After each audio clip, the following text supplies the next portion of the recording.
sahabat Metropolitan. Siang hari ini saya berada di sini dengan satu tamu luar biasa, Wali Kota Bogor, Kang Bima Arya. Assalamualaikum Kang Bima. Waalaikumsalam Bang Azharin. Selamat Lebaran ya. Minal aidin wal faizin. Maaf lahir batin. Maaf lahir batin. Kang Bima Arya sebagai Wali Kota Bogor, ini periode kedua ini sudah berlangsung berapa lama? Ini sudah hampir 3 tahun. Sudah hampir 3 tahun. Iya. Berarti setahun. Sudah 3 tahun, mohon maaf. Sudah 3 tahun. 3 tahun ya. Berarti kurang dari 2 tahun lagi. Kurang dari itu 2 tahun. 2 tahun lagi selesai. Nah, di waktu yang kurang 2 tahun ini, persis pada hari ini, saya ingin mengecek Kang Bima dengan beberapa rencana besar di Kota Bogor ini, terutama tentang transportasi. Sudah sejauh apa persoalan besar transportasi di Kota Bogor ini ditangani oleh Wali Kota selama 1 periode menjelang 2 periode selesai? Ya. Saya harus akui bahwa di antara semua target-target prioritas, yang paling ribet, paling rumit, paling complicated, memerlukan energi, konsentrasi, dan waktu yang panjang adalah menata transportasi. Kalau ruang terbuka publik, reformasi birokrasi, pelayanan di kantor-kantor pemerintahan, itu angkanya alhamdulillah baik. Tetapi transportasi ini harus diakui agak tersendat. Ya, jadi periode pertama saya harus bilang saya nggak puas dengan capaian-capaian ini. Seberapa sulit persoalan di bidang ini, di sektor ini? Sangat sulit. Ya. Kalau yang lain barangkali tingkat kesulitannya itu stadium 1, stadium 2. Nah, ini udah stadium 4 lah gitu. Udah sangat rumit begitu. Yeah. Satu, menyangkut hajat hidup orang banyak. Yang kedua juga menyangkut aturan, dan yang ketiga menyangkut penganggaran gitu. Jadi kalau uangnya nggak ada, kemudian aturannya ribet dan kepentingan orang banyak, maka akan lebih rumit begitu. Nah, tetapi Bang Azharin, saya mau sampaikan bahwa di awal periode kedua ini ada capaian yang sangat berarti sebetulnya. Kalau periode pertama kita banyak waktu habis. Ya, sebelum kita lihat capaian tadi, ada kita lihat dulu tayangan berikut.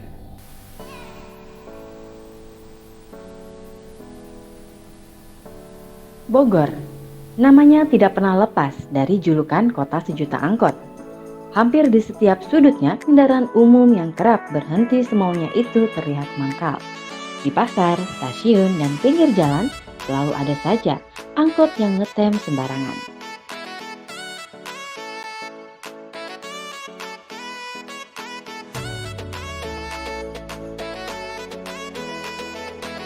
Membahas kota ini tidak pernah lepas dari kebijakan yang dibuat kepala daerahnya. Siapa lagi kalau bukan Bima Arya, tokoh muda yang dipercaya menjadi Wali Kota Bogor selama 2 periode.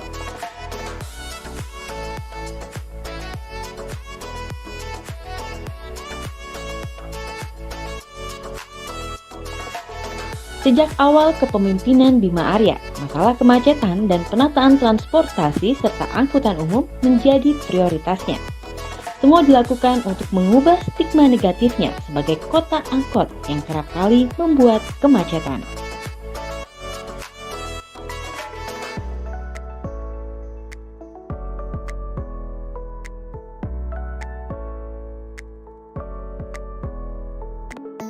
Banyak program yang dikejar untuk dituntaskan. Taman-taman kota yang dulu usang mulai kelihatan wajahnya perlahan.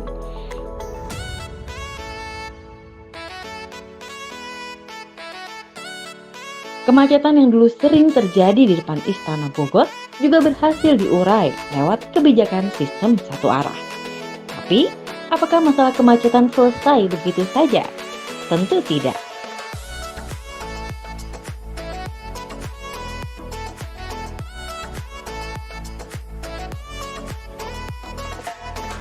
Kemacetan jalan masih jadi momok bagi pemerintahan Kota Bogor.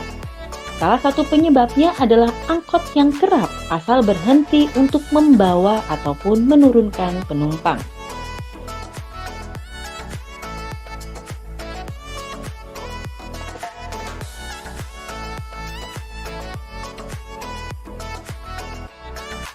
Butuh usaha keras untuk menghilangkan stigma kota sejuta angkot, termasuk dalam merealisasikan program konversi 3 angkot menjadi 1 bis. Program andalan yang diharapkan bisa membuat transportasi Kota Bogor menjadi lebih baik.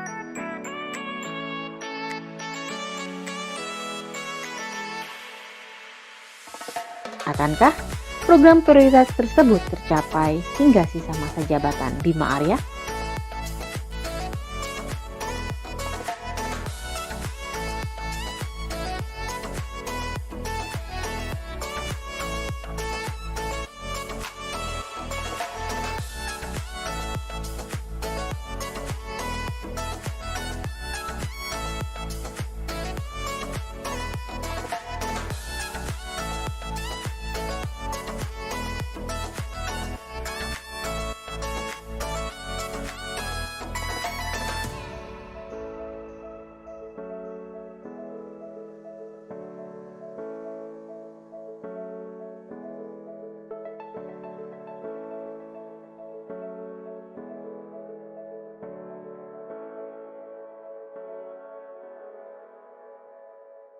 Ini dua hal yang sebegitu kontras sekali perbedaannya antara taman yang sebegitu indah dan kesemrautan yang ada di jalan. Apa yang bisa Anda jelaskan dari video itu? Sebetulnya kalau kita mundur lagi ke 7 atau 8 tahun yang lalu, kita sudah bisa lihat Bang, berapa titik-titik macet sudah terurai. Jadi nomor satu yang awal kita lakukan adalah mengurai titik kemacetan dengan penertiban. Ya, itu kalau ada kemauan itu terjadi gitu ya. Jadi beberapa titik diurai karena PKL numpuk, karena berhenti sembarangan, gitu dan sebagainya. Itu kita urai. Yang kedua, penguraian dengan cara rekayasa lalu lintas. Seperti tadi disebutkan, sistem satu arah. Satu arah. Sistem satu arah itu menunjukkan secara signifikan kita berhasil mengurai titik kemacetan. Ya, dulu di Otista luar biasa, 2 arah. Kemudian beberapa titik di depan balai kota, termasuk di Sempur dan sebagainya. Sekarang udah nggak ada itu. Nah, tetapi itu nggak cukup. Itu nggak cukup. Kalau kita lihat masih banyak titik yang belum terurai ya. Langkah yang kita lakukan adalah dengan tegas kita tidak mengizinkan izin angkot atau trayek baru. Jadi nggak nambah gitu. Jadi kita pastikan berkurang. Bahkan kita semaksimal mungkin pastikan kalau tidak layak jalan ya nggak boleh jalan. Nah, sekarang ini di atas kertas hitung-hitungan kami angkot nggak lagi 3.000 ya kan sempat disampaikan 3.000 sekian gitu ya. Kalau kita cek lagi mungkin nggak sampai 1.500 ya. Saat ini nggak sampai 1.500 gitu ya. Nah artinya saya optimis ke depan yang kita lakukan adalah melanjutkan pola konversi 3 angkot menjadi 1 bis. Kurang lebih 1.500 itu adalah angkot yang di Kota Bogor dan angkot yang masuk dari kabupaten? Enggak, beda lagi. Itu hanya yang hijau. Oh, yang hijau. Nah, yang biru itu PR lain lagi. Harus koordinasi dengan kabupaten dan provinsi. Gitu. Nah, disitulah nanti konsep terminal batas kota itu, Bang. Jadi kalau ada terminal batas kota, biru-biru itu nggak masuk gitu. Nah, ini PR yang lain lagi. Tetapi kalau di atas kertas, saya lihat sangat mungkin di 2024 di pusat kota ini sudah mungkin tinggal seperempatnya. Kita inginnya hilang sih 2024 ini di pusat kota ya. Kita sudah hitung mungkin di pusat kota ada sekitar 800 ya yang beredar.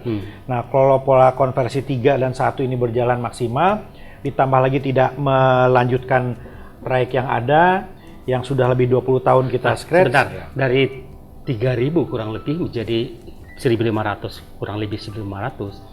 Itu faktornya apa? Apakah terjadi ada mereka yang dulu menggunakan transportasi angkutan kota itu beralih punya sepeda motor atau itu sebagian besar dimakan usia, Bang. Memang sudah nggak layak jalan aja. Iya.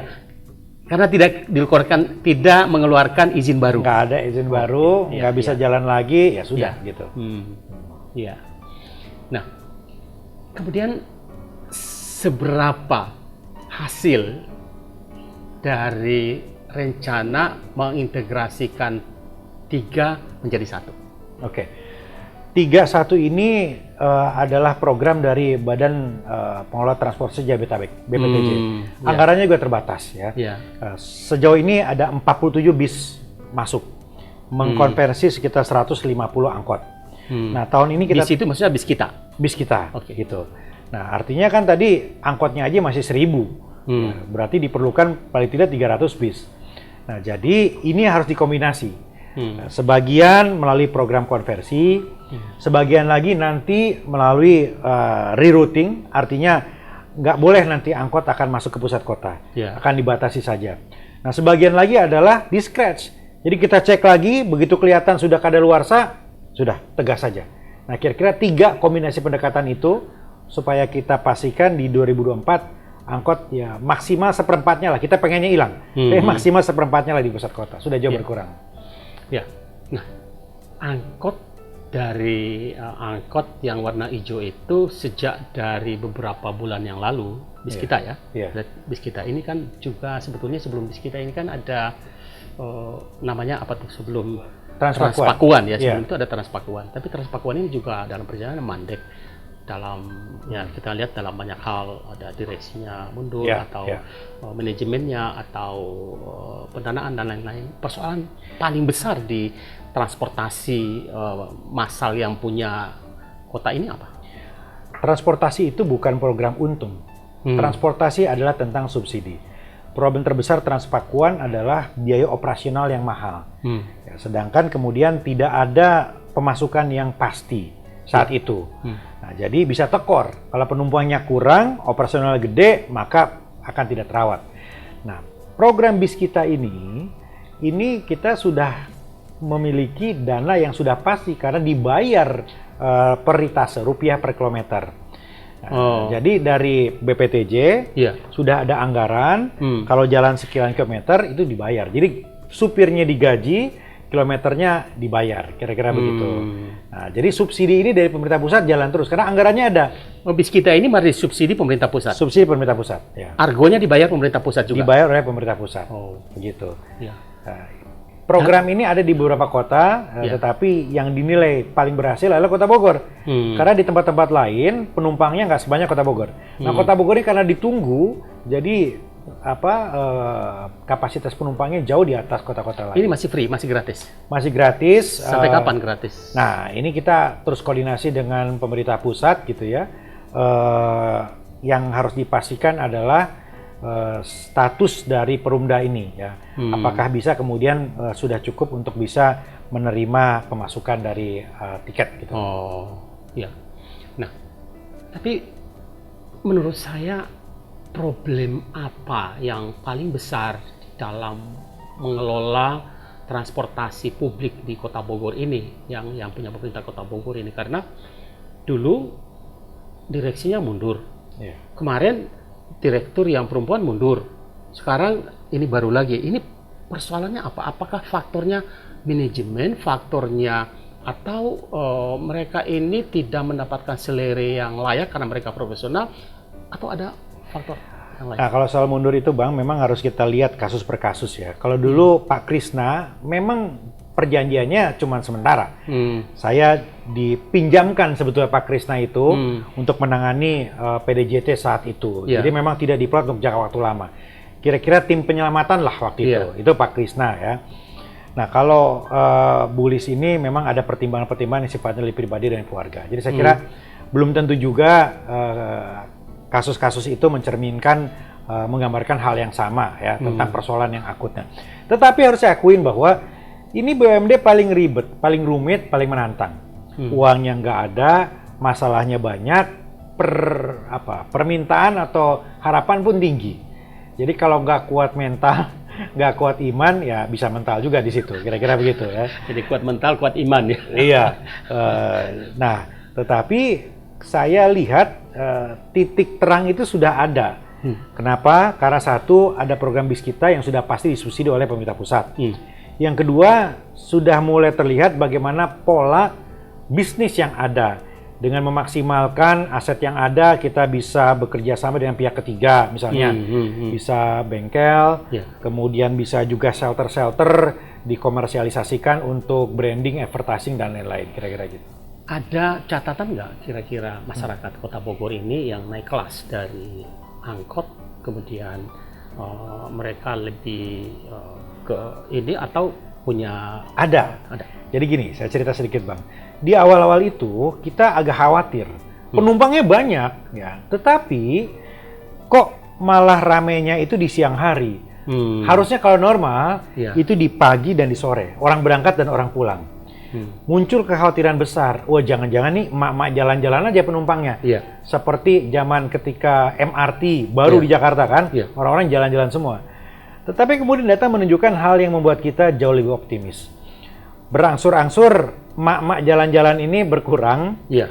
digantikan oleh penumpang yang menggunakan bis kita untuk berangkat kerja dan pulang kerja. Ini data yang paling berharga Bang. Iya. Jadi sejak mungkin awal tahun ini ya kita lihat angka yang berangkat kerja dan angka yang pulang kerja itu naik tinggi. Ini artinya orang-orang yang tadinya naik motor atau naik angkot, kira-kira begitu. Mungkin juga jalur pelayanannya lebih luas, kira-kira lebih masuk ke. Ya, ada beberapa koridor yang menurut data lebih banyak ya. Jadi semakin panjang rutenya, semakin banyak penumpangnya. Ya, seperti misalnya dari Bubulak ya, sampai Ciawi gitu. Itu kan panjang gitu. Iya. Jadi makin dibutuhkan makin banyak. Anak saya itu kan kalau latihan basket dulu kan suka naik Grab atau naik Gojek atau minta diantar. Sekarang naik bis kita. Saya bilang apa naik bis kita? Ya gratis katanya. Gratis. Ya. Kalaupun nanti ada tarifnya, ya insya Allah juga nggak mahal-mahal. Maksimal 5.000 lah, antara 3.500 sampai 5.000. Nggak akan beda jauh dari angkot. Ya, sahabat Metropolitan, transportasi publik ya seperti bis kita ini sebetulnya di seluruh dunia transportasi publik itu sangat penting sekali sehingga orang tidak ke mana-mana mencari angkutan selain itu.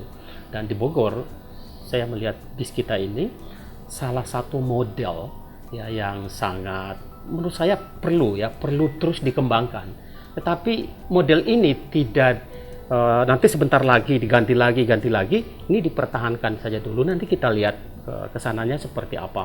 Nah, sekarang kita lihat dulu bagaimana pelayanan atau bis kita sebagai salah satu transportasi publik andalan di Kota Bogor.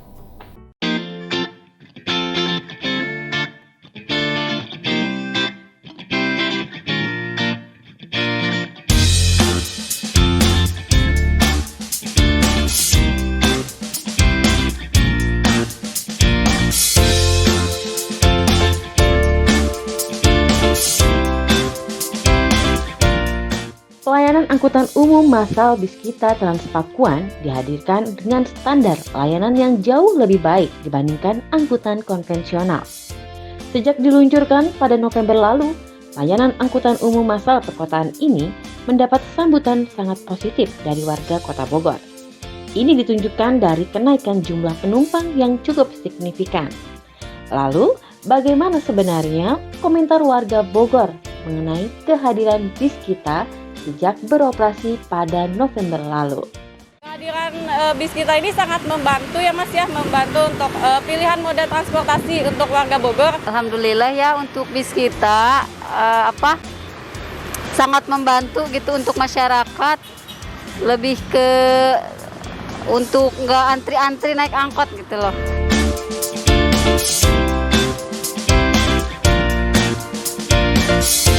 Fasilitasnya itu nyaman Pak ya. Setiap kita mau naik, supirnya pun ramah gitu. Dan di dalam bisnya juga bersih selalu ya Pak ya. Fasilitas sendiri sangat nyaman dan aman.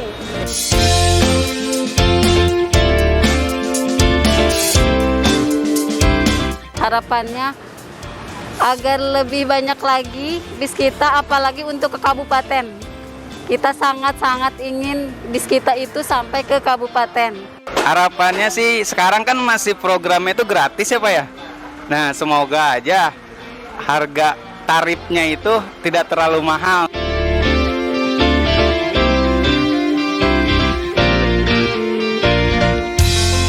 Kalau memang saya ditanya masalah komentar bis kita ya, bukan saya pribadi doang yang dirugikan, banyak orang kan.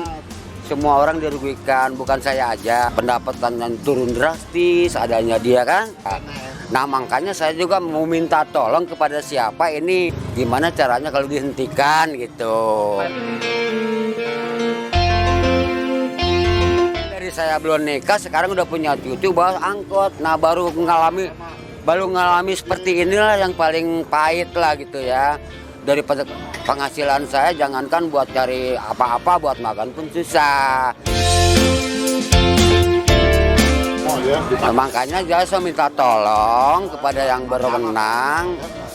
Yang ada ya udah, jangan terlalu dibanyakin, jangan ditambah-tambah lagi. Kesian yang supir-supir angkot ini nasibnya. Ya, ya itu tadi kita lihat beberapa gambar tentang bis kita ya.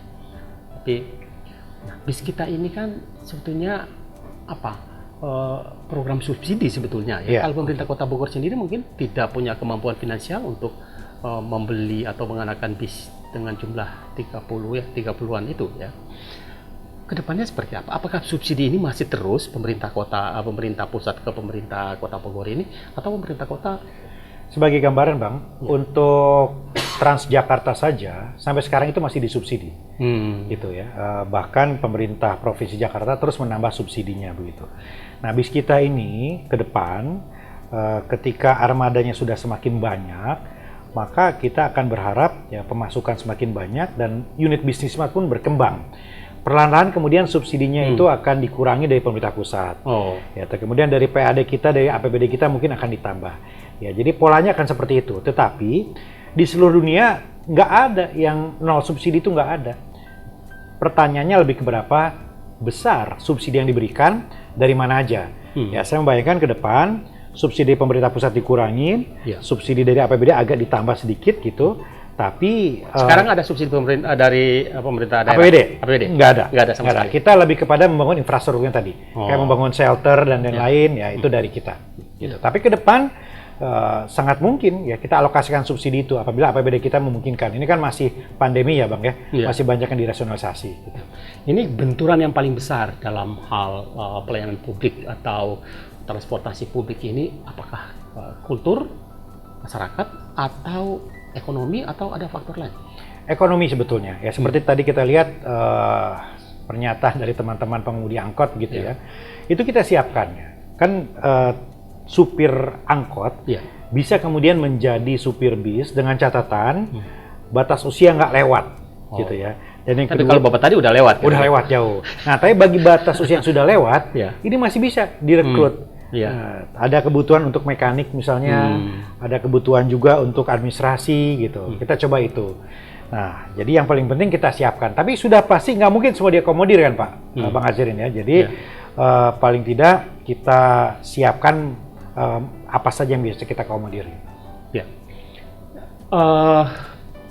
Kota Bogor dengan penduduk yang jumlahnya 1,3 juta jiwa ya saat ini, pelayanan publik di sektor transportasi ini dalam pikiran wali kota ke depannya, meskipun nanti sudah tertekan pemimpin yang baik itu kan pemimpin yang punya visi yang sangat jauh dan visi itu bisa dilaksanakan oleh pemimpin-pemimpin yang akan datang. Harusnya seperti apa transportasinya? Iya, transportasi publik di Kota Bogor ini. Kita melihat ke depan, warga bisa punya pilihan transportasi publik lebih banyak dari sekarang. Jadi prinsip yang paling utama adalah tidak mungkin menambah kapasitas jalan, kan terbatas. Dan tidak mungkin juga kita membiarkan penggunaan mobil pribadi terus dominan. Jadi harus transportasi publik. Tapi transportasi publik juga harus dipikirkan modelnya seperti apa. Jadi satu bis ini, yang kedua adalah angkot yang mungkin ada di feedernya nanti, atau mungkin bis yang lebih kecil dari bis kita, tapi lebih besar dari angkot, yang kemudian juga menjadi feeder. Bisa seperti itu. Ditambah lagi nanti ke depan Kota Bogor akan memiliki tram. Memang ini agak panjang perjalanannya, tapi kalau bisa di 2024 ini groundbreaking, saya kira sudah sangat bagus gitu. Bogor kan juga sangat tergantung masyarakat Kota Bogor ini ya, untuk ke Jakarta dan lain-lain itu kan kereta. Nah, bagaimana manajemen atau sistem yang dibangun bis kita ini connecting connect antara bis kita dengan kereta sehingga tidak terjadi kemacetan yang seperti kita lihat tadi itu. Ya, akan ke sana. Ya. Jadi kita sedang terus berproses ya, komunikasi dengan BPTJ, dengan Kementerian Perhubungan dan juga Provinsi Jakarta. Nanti ada one single ticket gitu. Nah, jadi itu kalau dia. Ya, beli di ya. Jakarta bisa dipakai untuk kereta sampai Bogor, nyambung dengan bis kita dan nyambung dengan moda-moda yang lain, kira-kira begitu. Iya, saya di Washington DC itu kita beli satu tiket, tetapi kita bisa naik transportasi publik apa saja hari itu. Kita yang penting bawa tiket itu ditempel, bisa connect. Bahkan bukan nggak mungkin, Bang, nanti juga terintegrasi dengan layanan Gojek, Grab yang lain gitu. Sangat mungkin seperti itu. Ya, jadi konsep seperti ini sebetulnya yang diperlukan. Bagaimana mengintegrasikan satu sistem besar transportasi publik, dan kalau itu bisa terintegrasi, maka semua hal juga bisa teratasi, termasuk tadi kemacetan, ekonomi, kemudian juga kenyamanan dan lain-lain. Dan kita berharap ya pemimpin wali kota yang akan datang ini adalah wali kota yang punya visi besar, terutama dalam hal transportasi publik ini. Kita semua merasakan, dan tidak hanya menyaksikan, merasakan kalau hari-hari weekend atau hari libur yang lain, kita merasakan betapa kota Bogor ini begitu sesak dengan kendaraan-kendaraan yang datang dari luar Bogor. Ya, mungkin konsep besar yang tadi itu ya bisa memecahkan atau sedikit bisa memecahkan persoalan besar kemacetan yang ada di kota Bogor ini. Siapa yang tak kenal Bima Arya? Namanya sempat beken sebagai seorang pengamat politik. Analisisnya dikenal mendalam, tajam, dan berkarakter. Gak heran, nama Bima Arya melambung di pentas nasional sebagai tokoh muda yang kritis. Sampai akhirnya, Dokter Ilmu Politik jebolan Australian National University Canberra tertantang maju di partai politik. Bergabungnya Bima Arya di Partai Amanat Nasional menjadi babak baru dalam karir politiknya. Lewat PAN, Bima Arya akhirnya bisa ikut dalam bursa pemilihan kepala daerah di kota Bogor. Nggak tanggung-tanggung loh, Bima Arya terpilih menjadi wali kota Bogor selama 2 periode sampai Desember 2023 nanti. Sepak terjangnya selama menjabat sebagai orang nomor 1 di kota Bogor masih diperhitungkan di kancah politik nasional. Tentu, Bima Arya tidak bisa menganggap enteng janji politiknya di kota Bogor. Karena janji tetaplah janji yang akan ditagih bila tak ditepati. Program Bis Kita yang kabarnya akan dijadikan contoh moda transportasi Jabodetabek bisa saja jadi modal Bima Arya untuk naik kelas, menggantikan Gubernur Jabar Ridwan Kamil atau Gubernur DKI Jakarta Anies Baswedan. Namun, PR lainnya yang belum tuntas juga bisa jadi rapor merah rekam jejak kepemimpinan Bima Arya, sehingga mengancam kredibilitasnya maju di pemilu 2024. Sanggupkah Bima Arya menyelesaikan program prioritasnya di sisa masa jabatan? Ya, Kang Bima, kalau kita lihat ya, saya mengikuti kota Bogor ini dulu tahun 2000. Kita melihat kota Bogor itu sebegitu, ya pada hari-hari tentu hari Sabtu, hari Minggu itu tidak bisa bergerak sama sekali. Bahkan pernah suatu waktu kita bikin acara Jalan Sehat, dan itu kota ini macet sampai berjam-jam ya menjelang sore. Ini luar biasa sekali, dan kita waktu itu merindukan siapa kira-kira pemimpin yang bisa memecahkan persoalan besar ini. Nah, kalau kita lihat memang belum seperti apa yang kita harapkan. Tapi kalau kita melihat tayangan-tayangan tadi, kalau kita jalan juga di beberapa sudut di kota Bogor ini, kita juga sudah bisa menilai bahwa ternyata kota Bogor ini sudah jauh lebih longgar. Dan kita lihat juga meskipun tadi faktor besar adalah angkot yang sebegitu luar biasa semraut parkir di mana-mana, sehingga itu juga menjadi salah satu penyebab besar kemacetan di kota Bogor ini. Tapi bis kita ini kita lihat ini luar biasa ya, dan itu tadi anak-anak milenial juga sekarang ini, dulu kan naik anak milenial itu kan suka naik Gojek, naik Grab dan seterusnya. Sekarang ini malah naik bis kita. Apa kira-kira? Apakah konsep bis kita ini menurut Anda layak nggak diterapkan di kota-kota yang lain? Karena di kota-kota lain juga, Makassar, Semarang, Surabaya mengalami persoalan yang sama. Ya. Setiap kota pasti punya konteks yang berbeda, Ya. persoalan yang berbeda, dan mungkin solusinya juga berbeda. Gitu. Ya, Jakarta sudah jauh lebih advance, lebih Ya. maju daripada Bogor. ya, Nah, saya kira Metro Mini dan yang lain-lain itu sudah hampir nggak ada di Jakarta ya, Ya. digantikan oleh Transjakarta. Saya kira jauh kemajuannya. Tetapi di kota-kota lain Indonesia masih ada persoalan bagaimana berkomunikasi dengan organda, dengan pengemudi angkot gitu ya, dan bagaimana memastikan ketersediaannya armada bis dan sebagainya. Jadi memang tergantung persoalannya. Tapi kata kuncinya adalah menurut saya konsep. Konsepnya harus kuat. Gitu. Di Bogor ini untuk menyusun konsep seperti ini aja kan butuh bertahun-tahun, agak panjang gitu. Dan yang kedua, begitu ada konsepnya, bagaimana konsep ini bisa dipahami oleh semua. Dipahami oleh pengemudi angkot, dipahami oleh organda, dipahami oleh badan hukum dan lain-lain. Itu